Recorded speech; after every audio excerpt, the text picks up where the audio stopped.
ॐ श्रीविष्णवे परमात्मने नमः। श्रीविष्णुसहस्रनामस्तोत्रम्। हरिः ओम्। शुक्लाम्बरधरं विष्णुं शशिवर्णं चतुर्भुजं प्रसन्नवदनं ध्यायेत् सर्वविघ्नोपशान्तये। व्यासं वसिष्ठनप्तारं शक्ते पौत्रमकल्मषं पराशरात्मजं वन्दे शुकतातं तपोनिधिम्। व्यासाय विष्णुरूपाय व्यासरूपाय विष्णवे नमो वै ब्रह्मनिधये वासिष्ठाय नमो नमः। अविकाराय शुद्धाय नित्याय परमात्मने सदैकरूपरूपाय विष्णवे सर्वजिष्णवे। यस्य स्मरणमात्रेण जन्म संसारबन्धनात् विमुच्यते नमस्तस्मै विष्णवे प्रभविष्णवे। ॐ नमो विष्णवे प्रभविष्णवे।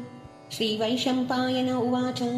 श्रुत्वा धर्मानशेषेण पावनानि च सर्वशः युधिष्ठिरः शान्तनवः पुनरेवाभ्यभाषत। युधिष्ठिर उवाच किमेकं दैवतं लोके किं वाप्येकं परायणं स्तुवन्तः कं कमर्चन्त प्राप्नुयोर्मानवः शुभम्। को धर्म सर्वधर्माणां भवतः परमो मतः किं जपन्मुच्यते जन्तुर्जन्म संसारबन्धनात्। श्रीभीष्म उवाच जगत्प्रभुं देवदेवमनन्तं पुरुषोत्तमं स्तुवन्नाम सहस्रेण पुरुषः सततोत्थितः।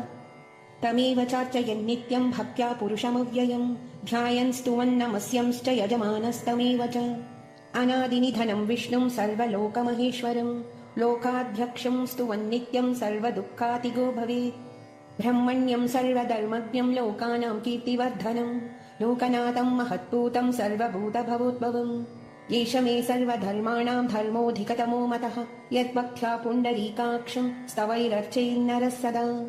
परमं यो महत्तेज परमं यो महत्तपः परमं यो महद्ब्रह्म परमं यपरायणम्।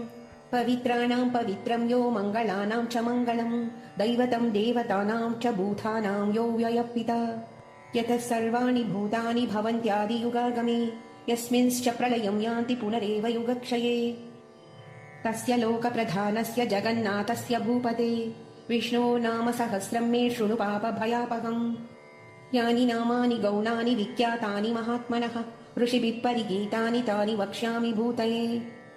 विष्णो नाम सहस्रस्य वेदव्यासो महान् ऋषिः छन्दोऽनुष्टुप् तथा देवो भगवान् देवकीसुतः। अमृतां शुद्भवो बीजं शक्तिर्देवकीनन्दनः त्रिसामा हृदयं तस्य शान्त्यर्थे विनियुज्यते। विष्णुं जिष्णुं महाविष्णुं प्रभविष्णुं महेश्वरम् अनेकरूपदैत्यान्तं नमामि पुरुषोत्तमम्। अस्य श्रीविष्णोर्दिव्यसहस्रनामस्तोत्रमहामन्त्रस्य श्रीवेदव्यासो भगवान् ऋषिः अनुष्टुप् छन्दः श्रीमहाविष्णुः परमात्मा श्रीमन्नारायणो देवता। अमृतां शुद्भवो भानुरिति बीजं देवकी नन्दनः स्रष्टेति शक्तिः उद्भवः क्षोभनो देव इति परमो मन्त्रः। शङ्खबृन्नन्दकी चक्रीति कीलकं शार्ङ्गधन्वा इत्यस्त्रम् रताङ्गपाणिरक्षोभ्य इति नेत्रं त्रिसामा सामगसामेति कवचम् आनन्दं परब्रह्मेति योनिः ऋतुः सुदर्शनकाल इति दिग्बन्धः। श्रीविश्वरूप इति ध्यानं श्रीमहाविष्णुप्रीत्यर्थे श्रीसहस्रनाम जपे विनियोगः। ध्यानं क्षीरोदन्वत्प्रदेशे शुचिमणिविलसत्सैकते मौक्तिकानां माला क्लुप्तासनस्तस्फटिकमणिनिभैर्मौक्तिकैर्मण्डिताङ्गः। शुभ्रैरभ्रैरदभ्रैः उपरि विरचितैर्मुक्तपीयूषवर्षैः आनन्दीना पुनीयादरिनलिनगदा शङ्खपाणिर्मुकुन्दः। भूपादौ यस्य नाभिर्यदसुरनिलश्चन्द्रसूर्यौ च नेत्रे कर्णावाशा शिरोध्यौर्मुखमपि दहनो वस्य वास्तेयमप्तिः। अन्तस्थं यस्य विश्वं सुरनरखगोभोगि गन्धर्वदैत्यैः क्षिप्रं रम्यते तं त्रिभुवनवपुषं विष्णुमीशं नमामि। ॐ नमो भगवते वासुदेवाय। शान्ताकारं भुजगशयनं पद्मनाभं सुरेशं विश्वाधारं गगनसदृशं मेघवर्णं शुभाङ्गं लक्ष्मीकान्तं कमलनयनं योगिहृत्यानगम्यं वन्दे विष्णुं भवभयहरं सर्वलोकैकनाथम्। मेघश्यामं पीतकौशेयवासं श्रीवत्साङ्कं कौस्तुभोद्भासिताङ्गं पुण्योपेतं पुण्डरीकायताक्षं विष्णुं वन्दे सर्वलोकैकनाथम्। सशङ्खचक्रं सकिरीटकुण्डलं सपीतवस्त्रं सरसीरुहेक्षणं सहारवक्षस्थलशोभिकौस्तुभ नमामि विष्णुं शिरसा चतुर्भुजम्। छायायां पारिजातस्य हेमसिंहासनोपरि आसीननम्बुदश्याममायताक्षमलङ्कृतम् चन्द्राननं चतुर्बाहुं श्रीवत्साङ्कितवक्षसं रुक्मिणी सत्यभामाभ्यां सहितं कृष्णमाश्रये। ॐ विश्वं विष्णुर्वषट्कारो भूतभव्यभवत्प्रभुः भूतकृद्भूतभृद्भावो भूतात्मा भूतभावनः भूतात्मा परमात्मा च मुक्तानां परमागतिः अव्ययपुरुषः साक्षी क्षेत्रज्ञोऽक्षर एव च योगो योगविदां नेता प्रधानपुरुषेश्वरः नारसिंहवपुः श्रीमान् केशवपुरुषोत्तमः सर्वः सर्वः शिवस्थाणुर्भूतादिर्निधिरव्ययः सम्भवो भावनो भर्ता प्रभवः प्रभुरीश्वरः स्वयंभू शम्भुरादित्यपुष्कराक्षो महास्वनः अनादिनिधनो दाता विदाता धातुरुत्तमः अप्रमेयो हृषीकेश पद्मनाभोऽमरप्रभुः विश्वकर्मा मनुस्त्वष्टास्तविष्टस्तविरो ध्रुवः अग्राह्यः शाश्वतः कृष्णो लोहिताक्षप्रतर्दनः प्रभूतस्त्रिककुद्धाम पवित्रं मङ्गलं परम् ईशानप्राणदप्राणो ज्येष्ठः श्रेष्ठः प्रजापतिः हिरण्यगर्भो भूगर्भो माधवो मधुसूदनः ईश्वरो विक्रमी धन्वी मेधावी विक्रमक्रमः अनुत्तमो धुरादर्श कृतज्ञकृतिरात्मवान् सुरेश शरणं शर्म विश्वरेता प्रजाभवः अहत्संवत्सरो व्याळः प्रत्ययः सर्वदर्शनः अजः सर्वेश्वरः सिद्धसिद्धि सर्वादिरच्युतः वृषा कपिरमेयात्मा सर्वयोगविनिःसृतः वसुर्वसुमना सत्यसमात्मा संमितः समः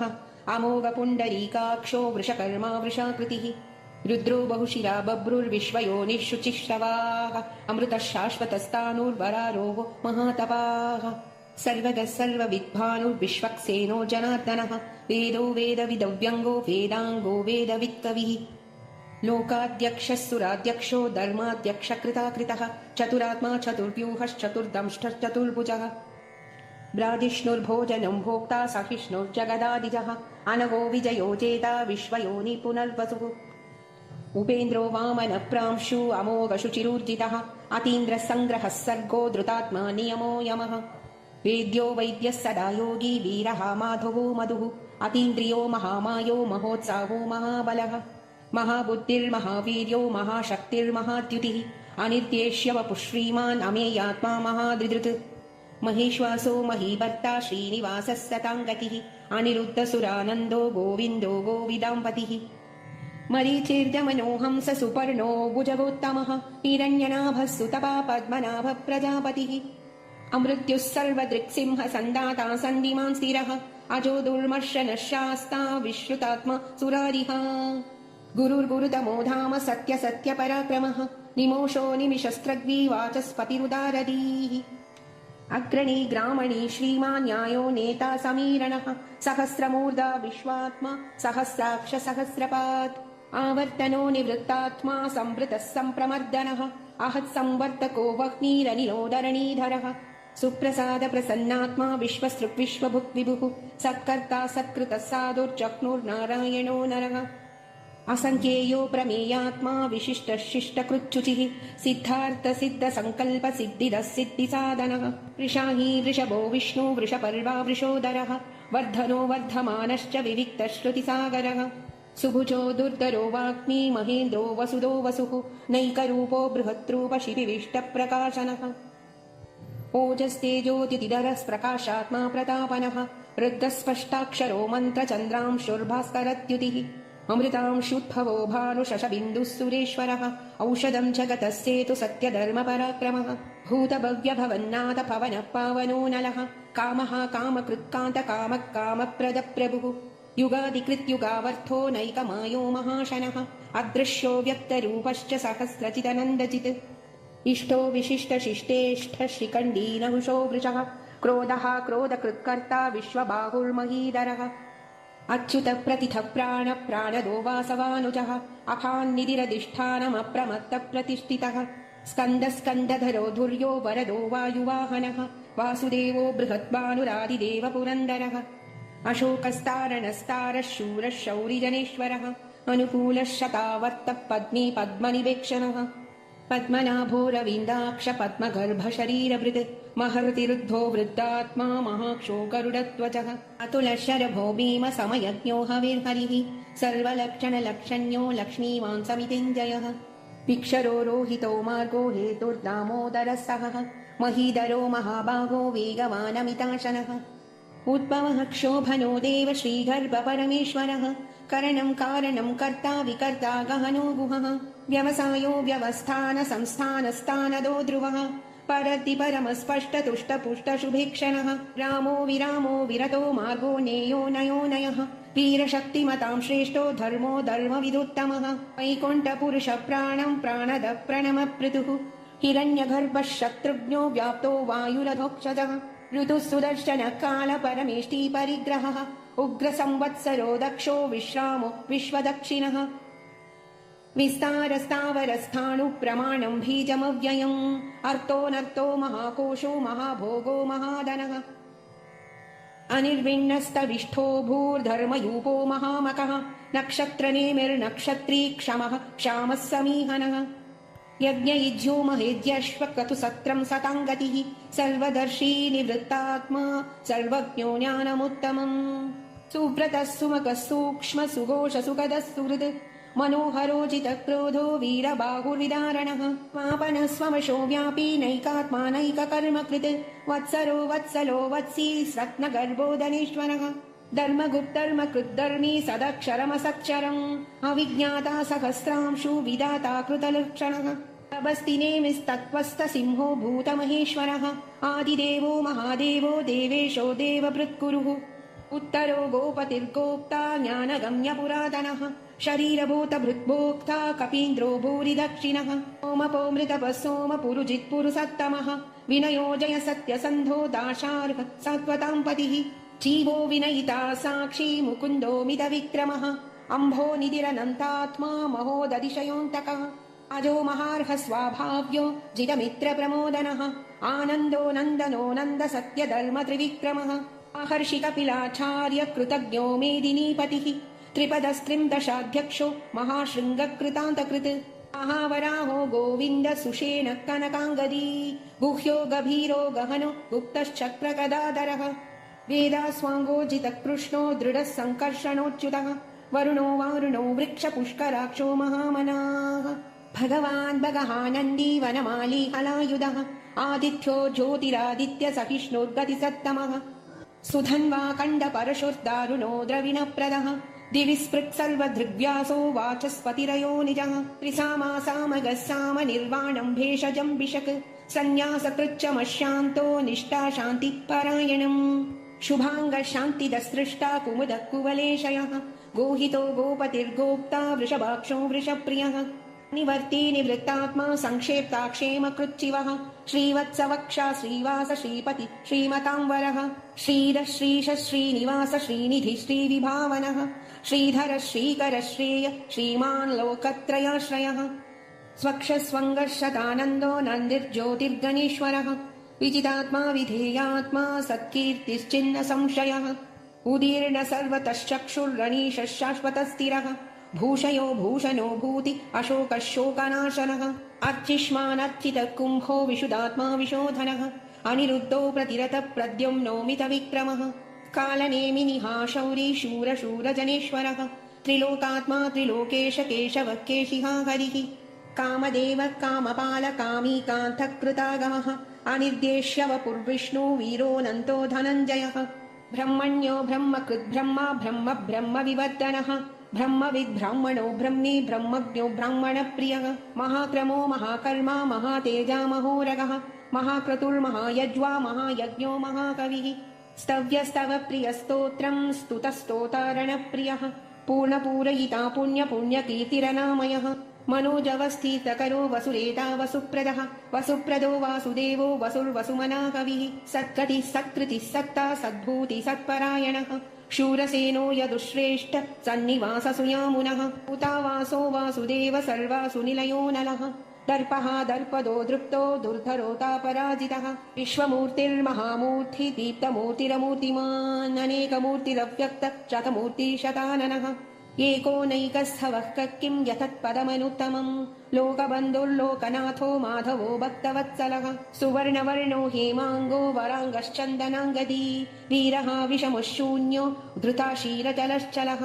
अमानीमानदो मान्यो लोकस्वामी त्रिलोकधृत् सुमेधा मेधजो धन्य सत्यमेधादरादरः तेजो वृषोद्युतिधरः सर्वशस्त्रभृताम्बरः प्रग्रहो विग्रहो व्यग्रो नैकशृङ्गो गदाग्रजः चतुर्मूर्तिश्चतुर्बाहुश्चतुर्व्यूहश्चतुर्गतिः चतुरात्मा चतुर्भावश्चतुर्वेदविदेकपात् समावर्तो निवृत्तात्मा दुर्जयो दुरतिक्रमः दुर्लभो दुर्गमो दुर्गो दुरावासो दुरारिः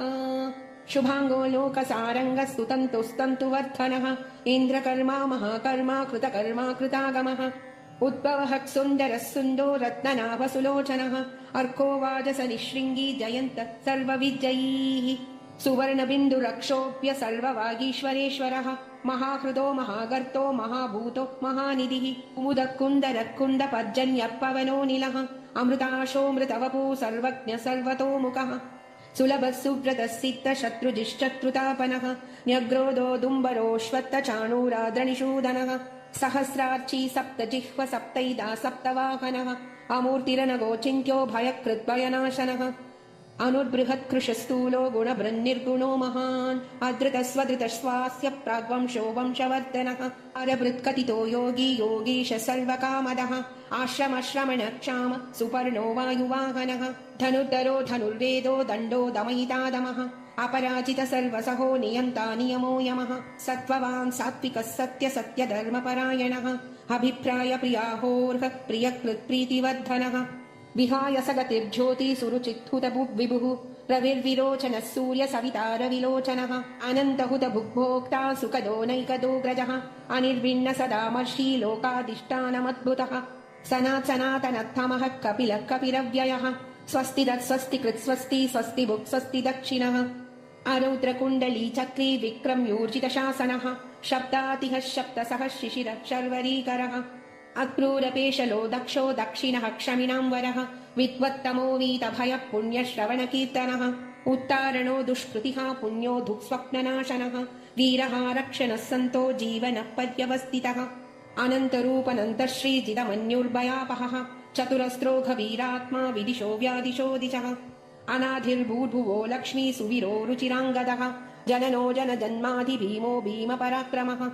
आधारनिलयो धाता पुष्पहास प्रजागरः ऊर्ध्वगः सत्पथाचार प्राणद प्रणवपणः प्रमाणं प्राणनिलय प्राणधृत्प्राणजीवनः तक्ष्वं तक्ष्वविदेकात्मा जन्म मृत्युचरातिगः भूर्भुवः स्वस्तरुस्तार सविता प्रपितामहः यज्ञो यज्ञपतिर्यज्वा यज्ञाङ्गो यज्ञवाहनः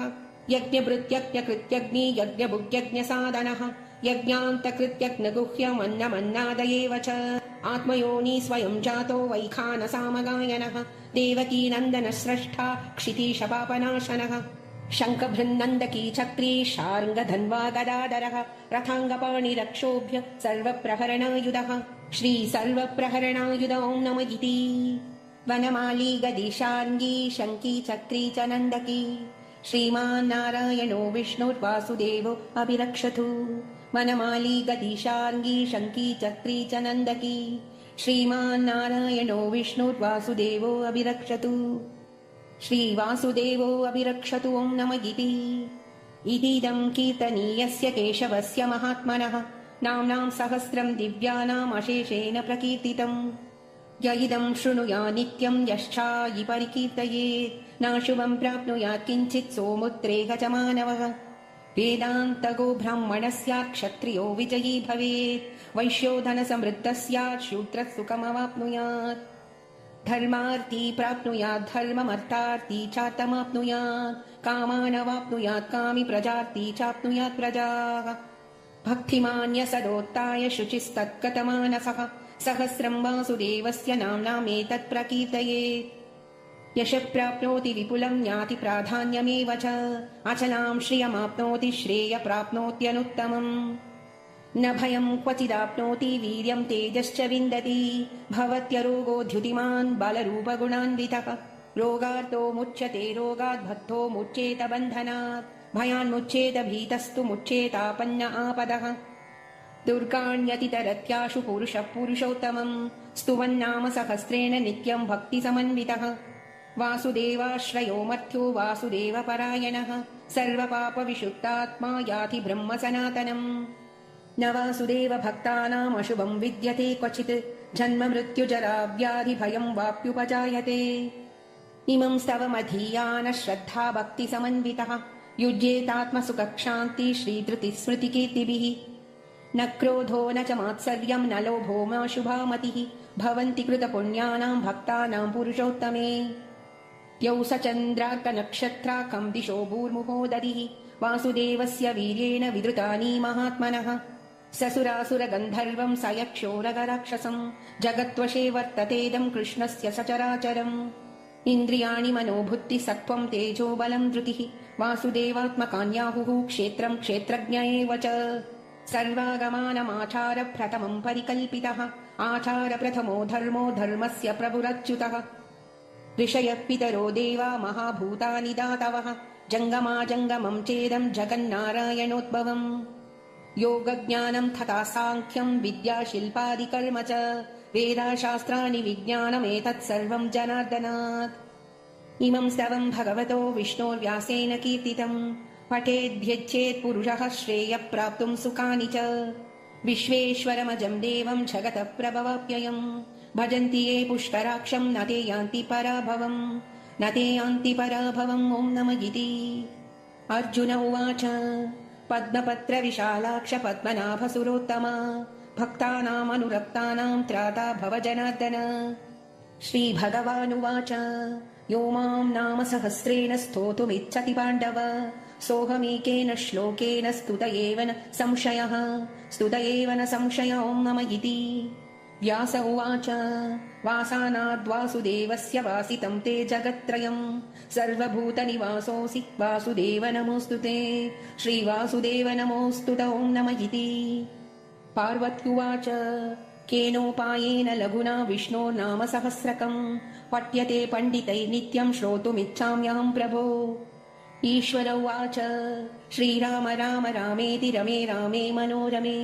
सहस्रनाम तत्तुल्यम् राम नाम वरानने श्रीराम राम रामेति रमे रामे मनोरमे सहस्रनाम तत्तुल्यम् राम नाम वरानने श्रीराम राम रामेति रमे रामे मनोरमे सहस्रनाम तत्तुल्यम् राम नाम वरानने श्रीराम नाम वरानन ॐ नमः इति ब्रह्म उवाच नमोऽस्तवनन्ताय सहस्रमूर्तये सहस्रपादाक्षिशिरोरुबाहवे सहस्रनाम्ने पुरुषाय शाश्वते सहस्रकोटियुगधारिणे नमः सहस्रकोटियुगधारिण ॐ नमः इति सञ्जय उवाच यत्र योगेश्वरः कृष्णो यत्र पार्थो धनुर्धरः तत्र श्रीर्विजयो भूतिर्ध्रुवा नीतिर्मतिर्मम श्रीभगवानुवाच अनन्याश्चिन्तयन्तो माम् ये जना पर्युपासते तेषाम् नित्याभियुक्तानाम् योगक्षेमम् वहाम्यहम् परित्राणाय साधूनाम् विनाशाय च दुष्कृताम् धर्म संस्थापनार्थाय सम्भवामि युगे युगे आर्ता विषण्णा शिथिलाश्च भीताः घोरेषु च व्याधिषु वर्तमानाः संकीर्त्य नारायण शब्दमात्रम् विमुक्तदुःखा सुखिनो भवन्तु कायेन वाचा मनसेन्द्रियैर्वा बुद्ध्यात्मना वा प्रकृते स्वभावात् करोमि यत् सकलम् परस्मै नारायणायेति समर्पयामि इति श्रीमहाभारते शतसहस्रिकायाम् संहितायाम् वैयासिक्याम् अनुशासनिकपर्वणि श्रीभीष्मयुधिष्ठिरसंवादे श्रीविष्णुसहस्रनामस्तोत्रम् सम्पूर्णम् ॐ तत्सत्।